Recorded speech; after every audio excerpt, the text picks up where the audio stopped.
This is the Mormon Mixed Faith Marriage Podcast with certified life coach Brooke Booth, episode number 144. All right, my audio may be a little bit different today. I don't have my fancy microphone with me, and you might pick up some traffic noises. I apologize, but I wanted to record this podcast anyway, for all sorts of reasons.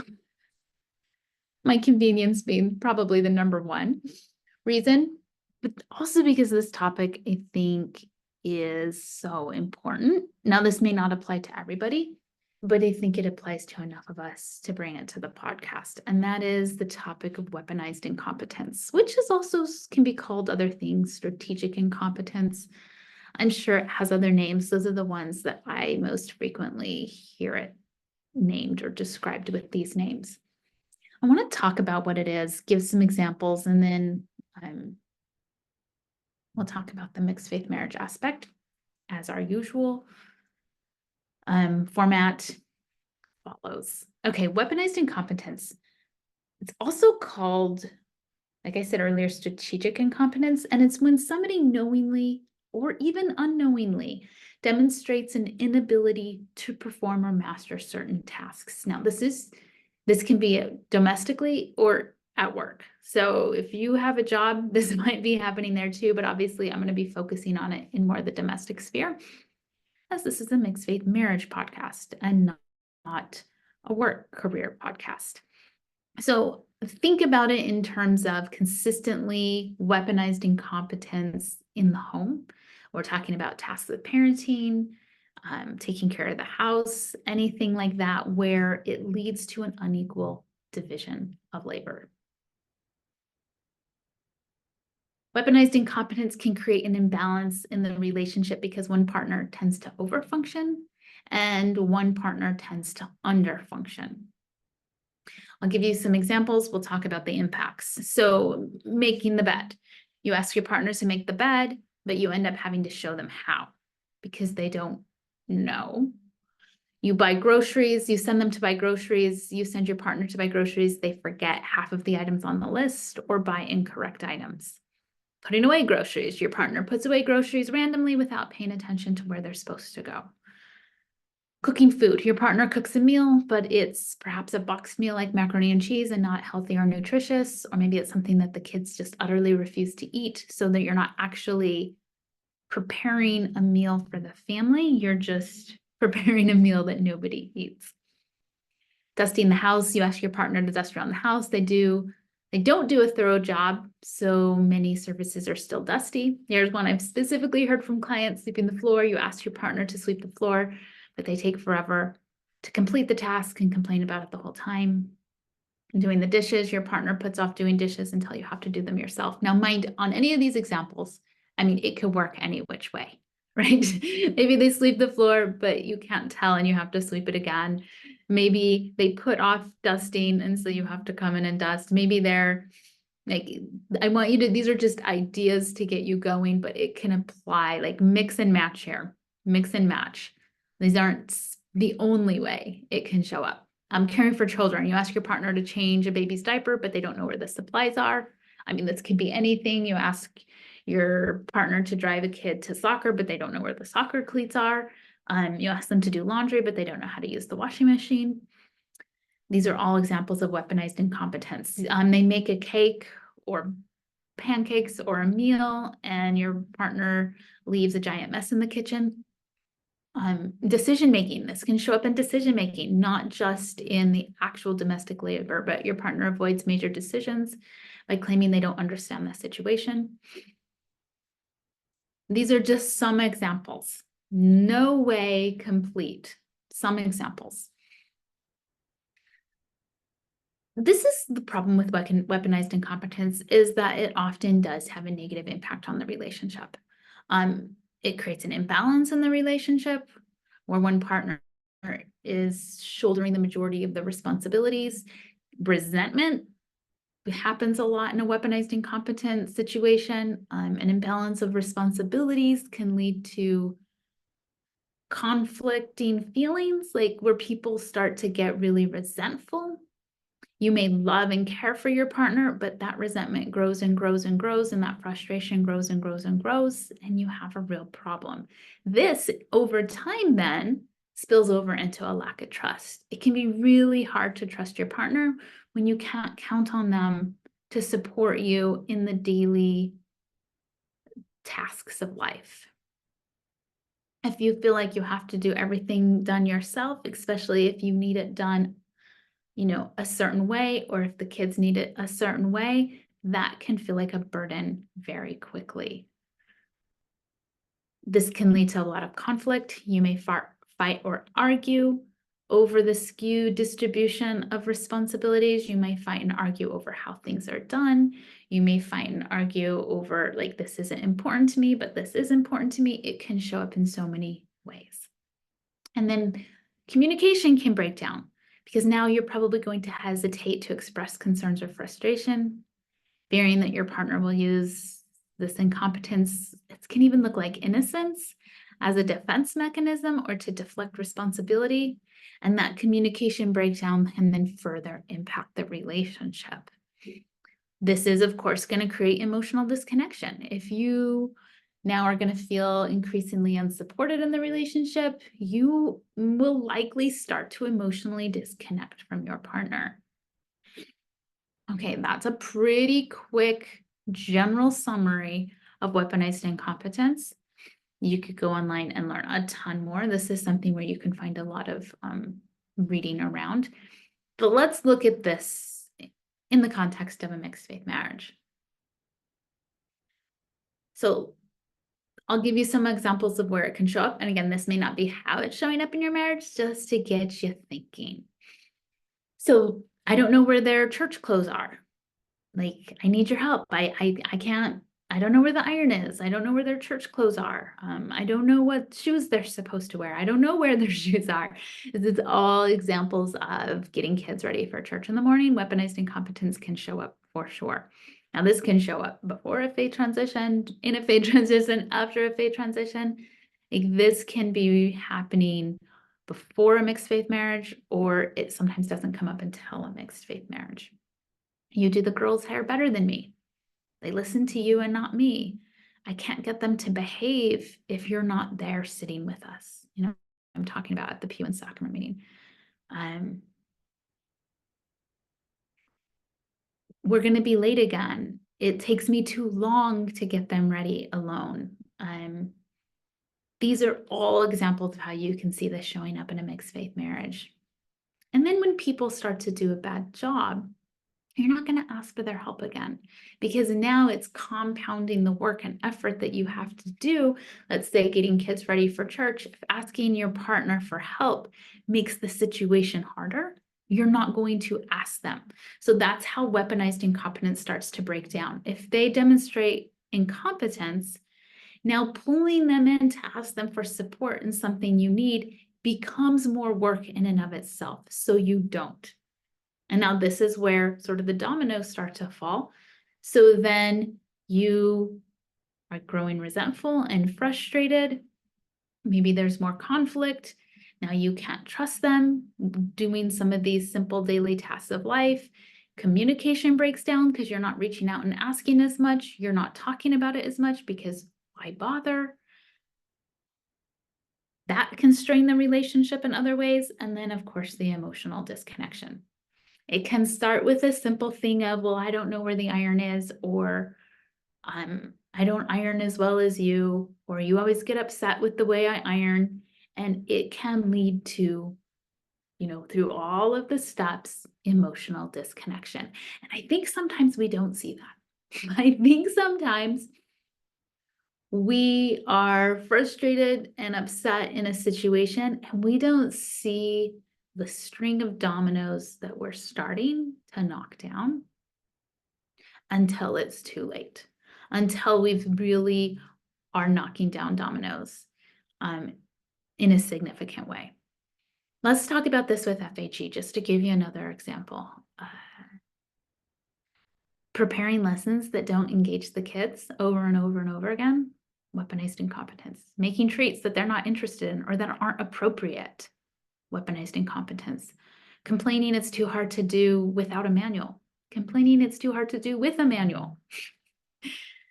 Saying things like you just teach them better, or they listen better to you, or you're just better at this than I am, or I just don't care about this like you do, can be examples of this. Now, I'm not saying that any of these things aren't wrong for you to communicate and say. All I'm saying is if there's a pattern and practice of weaponized incompetence in your relationship, that is going to have consequences. That is going to come at a cost. And it's good to be aware so you can decide how you want to approach these things. I think some of the most generic ways weaponized incompetence shows up is things like, well, I just don't care about it the way you do, or that's just not important to me. And I want to talk about that because my concern here isn't necessarily like who's doing the kid's hair or where the iron is. Like that's not the important piece here. The important piece here is the impact, like that string of dominoes, the impact this is having on your relationship and on your marriage. That's where I'm concerned.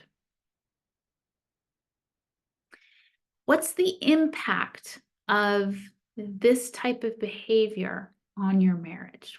There's a real impact when you say something like, that's just not important to me.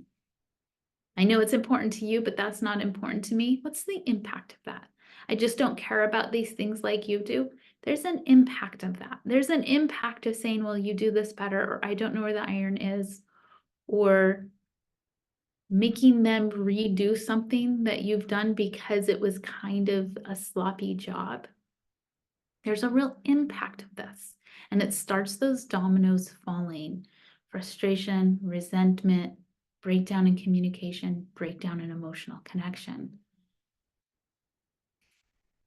Sometimes what happens in a mixed faith marriage is you may not actually have a weaponized incompetence problem. I think pre the mixed faith marriage, like people are just showing up and getting stuff done. Sometimes the mixed faith marriage can create one. Sometimes the mixed faith marriage can make the previously existing weaponized incompetence like now too much. That plus the mixed faith marriage now becomes an unbearable strain on the relationship. You know, if you already have some issues in your marriage, like weaponized incompetence, and then you add a mixed faith marriage on top of that, that could be the straw that breaks the camel's back. Maybe you don't do weaponized incompetence in the exact, issues and topics of a mixed faith marriage, but maybe you do in other aspects of your relationship, but you still add in a mixed faith marriage into that ecosystem, into the relationship, and now your ecosystem is no longer balanced. It's just too much stress, too much frustration, too much for the marriage to carry. Maybe the mixed faith marriage now highlights issues that were once just ignored or not understood, but now they cannot be ignored anymore. Like if they don't help with sweeping properly, they do a shoddy job of sweeping, and now they're also making it harder or not helping you get the kids ready for church, the combined impact of that can be significant. If you can't rely on them to grocery shop, and you ask them to pick up something that you really need because you're tied up and they refuse to do that because it's on a Sunday, the impact of that can matter. Principles can be a way to use weaponized incompetence. Now, that they're not always weaponized incompetence. I'm not saying every time you say no or yes based on a principle, that's weaponized incompetence. Like, I will not go to the store for you because it's Sunday. That's a principle-based decision. Sometimes that's not a principle as much as it is weaponized incompetence. Just highlighting that so you can look more honestly at your own behavior in your marriage. And it's the stacked frustration that I'm talking about here that is so concerning to me. When you've got, not feeling supported in this area and then not feeling supported in this area and then feeling hurt in this area and then feeling, neglected or abandoned in this area, that stacked impact, that stacked frustration, that tends to lead to things like criticism, contempt, defensiveness, and stonewalling. Those things that the Gottmans poorness about that can really erode and break down a relationship. These are the types of things that can end a relationship. And often it's completely unintended. Like, we're not meaning to be throwing grenades into our relationship when we are just saying, well, I don't know where the iron is, or I don't do it as well as you do, or you always get upset when I do the kids' hair, so I'm not going to even bother. I get it. Like, I get it. But it's not as simple as that. There are more far-reaching consequences that I think are worth looking at. Because I think what is getting communicated here, let's say you're in that situation and they're like, they would prefer you to clean a certain way or do the hair a certain way, and you just don't get it. You're like, why? It doesn't matter. Done is done. You're both probably right, truly. But what I'm much more interested in is what's getting communicated there. And a lot of times what's getting communicated in those situations are something along the lines of, it doesn't matter what you think. It doesn't matter if this is important to you. It doesn't matter to me what your lived experience is. It doesn't matter to me if you're uncomfortable what other people are going to think about you or how this might reflect on you. That's the piece that I think is important to look at. And so the messages can be like, they don't listen. They don't care. They don't care what matters to you. Their needs and concerns are more important than mine. What's important to me isn't as equally important as what's important to them. Those are really painful thoughts that, again, cascade a domino effect that leads to criticism, contempt, defense, and stonewalling. So what to do? Be aware. Start to notice when you do this. Start to notice the impact, not just your intention, but the impact of weaponized incompetence on your marriage and with your spouse. Do you care about their lived experience? Do you care if it's important to them that the hair is done a certain way or that the floor is swept a certain way? Do you care that that's important to them? Because I think that's an actual hallmark of a relationship. Well, you don't have to agree, but do you care about them and what they're expressing as important to them and what they're expressing as something that they would like done in a particular way? Do you care about that? Not so much that you care about how the sweeping is, but do you care about their lived experience? Are you showing that to them? Is that clear to them? Or is the message they're getting over and over again in all of these little tiny ways, I don't care. It doesn't matter to me. What's important to you is not important to me. Again, like I said earlier, there are real impacts to those. Even if you love this person and you want to love this person and you want them to feel loved, if the message they're receiving over and over again is, I don't care what's important to you, and I don't care if that's important to you, and I don't care to do it the way you want me to do it because that means I have to take longer or work harder, there's an impact to that. And I think sometimes we don't realize the full extent of that impact. So if you think you practice weaponized incompetence, and we all do to a certain degree or another, I just want you to get curious about that and get honest with yourself and look at that. And I'm not saying you have to change everything immediately, but it can be really helpful to just get curious and open and just start looking at your relationship and decide if you are actually communicating a lack of care or if you are just maybe just setting healthy boundaries, because they can look similar, but they can mean, like, this is back to a healthy boundary can be something where you are communicating clearly and preserving the relationship, and just not caring and ignoring what's important to them is not going to preserve and protect the relationship. It can be really important to distinguish the two. And this is important work that can be done with a coach. This is important work that I think we need to distinguish, because sometimes we trick ourselves into thinking we're just having healthy boundaries when really what we're doing is saying, I just don't care about you and I don't care about how this impacts you. All right, that's weaponized incompetence. My website is working again. I know if you've looked at it at all recently, it has been crashed and burned and but it is working 98% back up and running. Thank you to my wonderful web guys for fixing that for me. But go there and get some of my free resources if you need help with your mixed faith marriage. brookeBoothcoaching.com. Talk to you soon.